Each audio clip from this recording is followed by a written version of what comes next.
अनि यो रेनकोटको फाइदा छ के दुईजना बस्न मिल्छ त्यसमा ओढेर। एन्ड जिजुले आफ्नो बाइकमा यो पछाडि सामान राख्ने हाल्नु भएको छ कि। पेट्रोल हालिदिनु त 5 रुपियाँको। ल ल जाऊ जाऊ, यस्तो हुनुपर्छ कि पुरा साइडको हात देखाइदिइरहेको कि अरू। हेलो नमस्ते, अस्सलाम वालेकुम, वेलकम ब्याक टु ब्लग। अब पानी परेर आएको छ। आजको घरमा थिएँ म, अनि अहिले हामी त जाने प्लान थियो कि डाँडातिर, अनि पानी पऱ्यो त्यही भएर जान पाइएन। अहिले त बाहिरतिर गएको थियो कि त्यसैले आइता त्यो भिज्यो, अनि त्यही भएर भुटानको पसलमा छ म जान पसल। म चाहिँ बोलाएको थियो कि आज त्यही भएर त्यहाँ जानु लाग्यो। कतै जान्छु कि जान्न म त अब हेर्छु। I got broads in Atlanta, just to throw me in the family. Credit cards and the scammers, hitting the licks in the band. Legacies.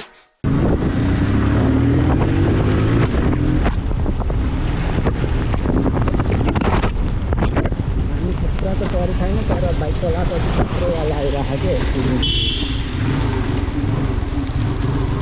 दुकानको पसलमा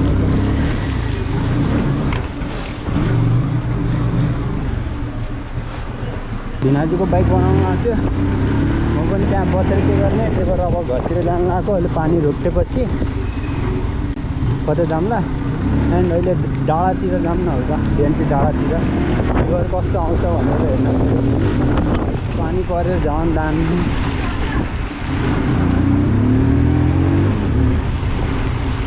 कमेन्ट हान्नु गाइस, भिडियो कस्तो लागिरहेको छ भनेर। पुरा पानी पर्छ माथि गएर।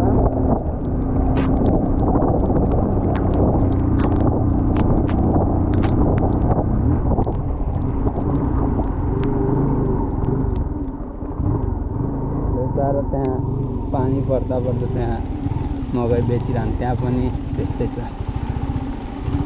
गरेको बेला झन् राम्रो हुन्छ, तर अब के गर्ने, सबलाई राम्रो हुन्न त होइन। म घर जान लाग्यो अब।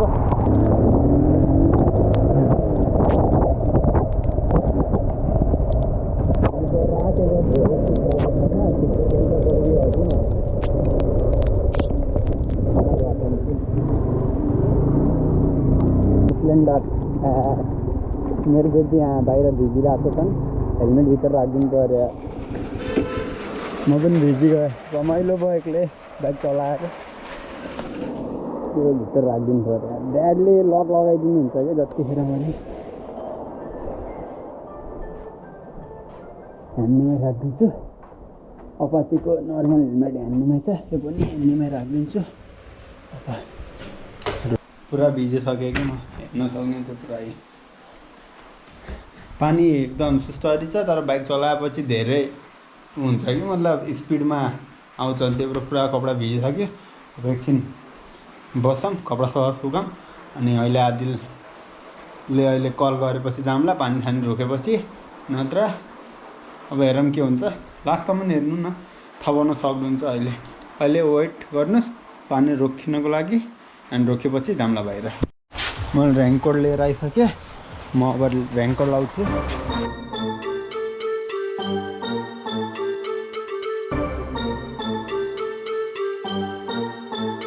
रेनकोट लगाइहालेँ, अब जान लाग्यो आदिलको घर। पानी खासै ठुलो त छैन, तर बाइक चलाएपछि ठुलो पर्छ कि, त्यही हो। Let's go. अनि यो रेनकोटको फाइदा छ कि दुईजना बस्न मिल्छ त्यसमा ओढेर। एकजना चलाउने, एकजना पछाडि बस्नेवाला। आदिलको घर आउन अब हिँड्दै 2-3 मिनट लाग्छ, बाइकमा त अब त्यही आधी मिनट लाग्छ। बाइक हक्काएर आएपछि, नत्र बिस्तारै आएपछि ठ्याक्कै 1 मिनट मात्रै लाग्छ। एन्ड जिजुले आफ्नो बाइकमा यो पछाडि सामान राख्ने हाल्नु भएको छ कि। आदिल आइज, कमेन्ट हानिदिनु कस्तो देखिरहेको छ भनेर। जिजुको बाइक आइदैन त छिटो जाम, को जाने हो। भयङ्करदेखि राखेँ दार्जिलिङ नजाने भन्यो अनि म र छोरा जान आएको अब हेरौँ कहाँ जाने प्लान त सबभन्दा अगाडि गएर पेट्रोल भरौँ अनि त्यसपछि त्यही उतै त जाम्ला अब दामी भ्यू यार अगाडिदेखि जाने छोड्दै यतादेखि जानु दामी फिल हुन्थ्यो तर के गर्ने लकडाउन नभइदा माथि गएर कटुकातिर गएर बसेर आउनुहुन्थ्यो कि अघि न उता साइडमा आगो बालेर अनि गाडी हानिदिने होइन मलाई बहुत पानीमा भिज्न मन लागिरहेको थियो कि तर त्यसरी पनि नै रेनकोट लगाएर मतलब सांप भी मर जाए लाठी भी न टूटे वाला स्टाइल अघि न मेरो जुत्ता सब भिजिसक्यो त अनि त लगाइस् त अनि मैले लगाएन नि त पेट्रोल हालिदिनु त 5 रुपियाँको कता दाम बोल्दा त भन्नु लगाएँ अब हामी यतातिर जान आएको यति बेला रोक्दैन सेफ्टीमा पुरा हामी अनि त्यही भएर ल गाइज अब भिडियो इन्जोय गर्नुहोस्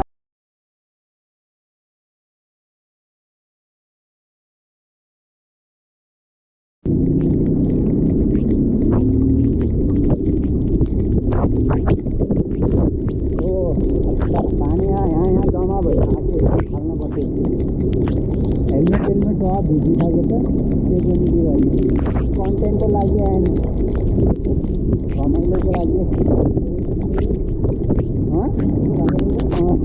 एकचोटि हामी नेपालगञ्जदेखि आएको थियौँ के म र ड्याड अनि पानी परिरहेको थियो अनि किनेर आएको थियौँ के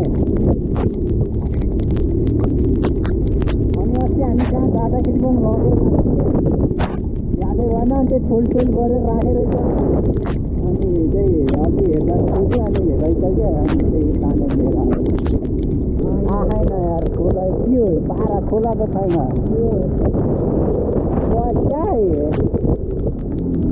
क्या दामी देखिरहेको यार गाई कस्तो देखि त कमेन्ट हानिदिनु त ध्यानमा एउटा लाइक पनि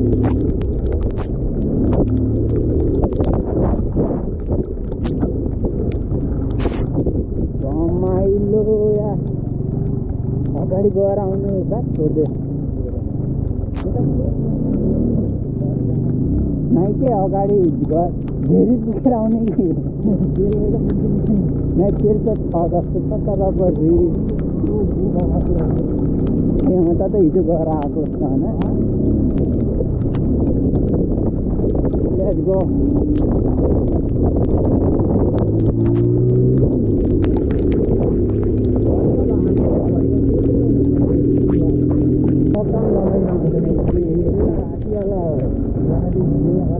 अबे यहाँ तो पूरा खतरा खुला पड़ रहा था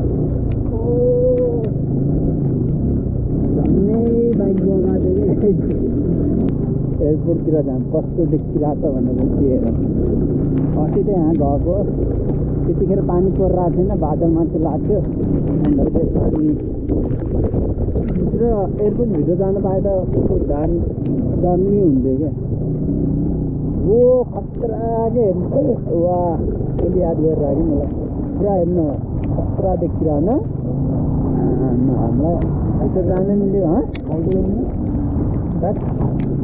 नै भित्र जाने बेला कस्तो फोटोहरू सुटहरू गर्नुहुन्थ्यो अनि कन्टेन्ट पनि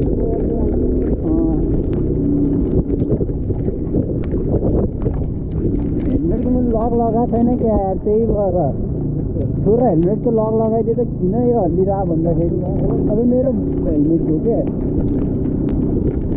त्यही भएर अघिदेखि हल्दैछ क्या बल्ल अब हल्लिने ठ्याक्कै भने ट्राली भेटिरहेको ल जाऊ यस्तो हुनपर्छ कि पुरा साइडको हात देखाइदिइरहेको कि अरू राइडरहरू त पुरा ओभरटेक हान्न खोजिन्छन् कि अघि नै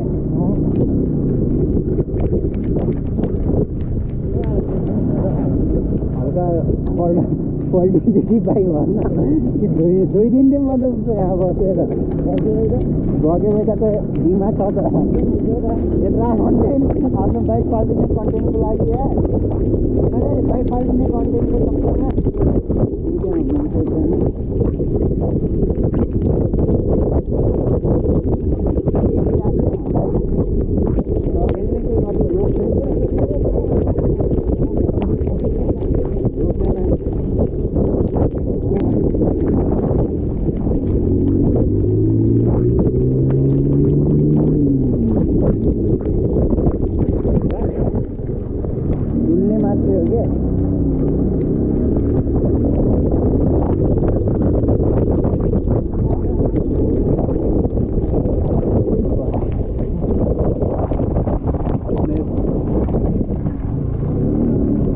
बनाएको भन्दै गए भनेर बनिसकेर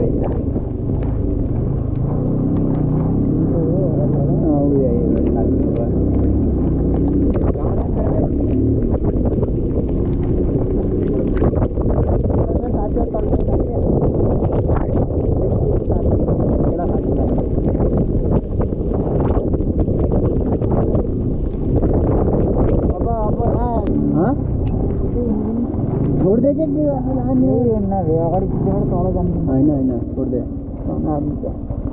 रिक्स किन लग्ने कि यार यार पोइन्टै भिज्यो क्या पानी रहेछ पोइन्ट भिज्यो चिसो फिलिङ भइरहेको छ त्यो होइन अब हामी यहाँदेखि रिटर्न भइरहेको अवस्था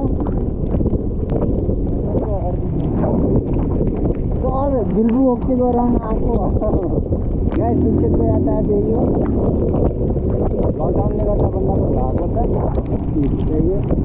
यातायात फेरि हामी जिपरका आयौँ अब जिपरकादेखि जानु पऱ्यो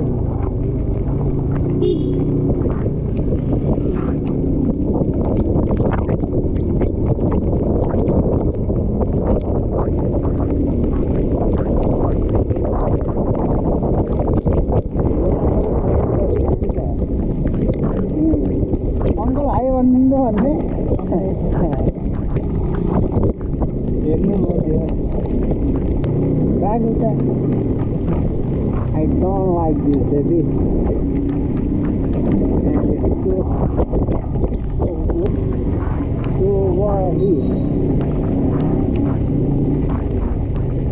जम्मै आदमीको घर नै गएको यार खुट्टा टेकिस पनि अब यस्तामा टेकेपछि त मेरो लाइसेन्स क्यान्सल होस् के होइन अहिले खुट्टा टेक्यो नि लाइसेन्स क्यान्सल है अब बाइक पल्टेपछि छुट्टी खुट्टा नटेक्ने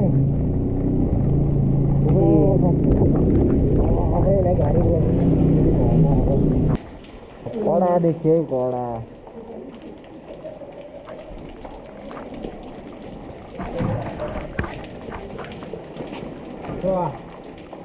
आधी घन्टादेखि घुमिरहेको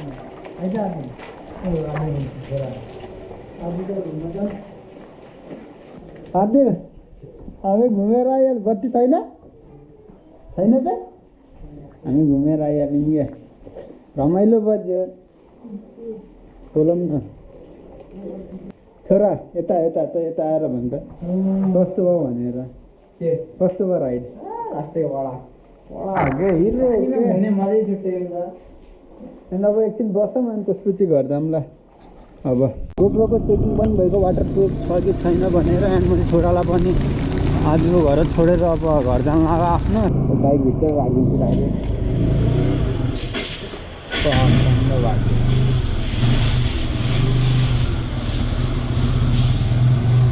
बिचरा मजा भिजिसकेको छ यो पानी सुगाउनु राख्नु पऱ्यो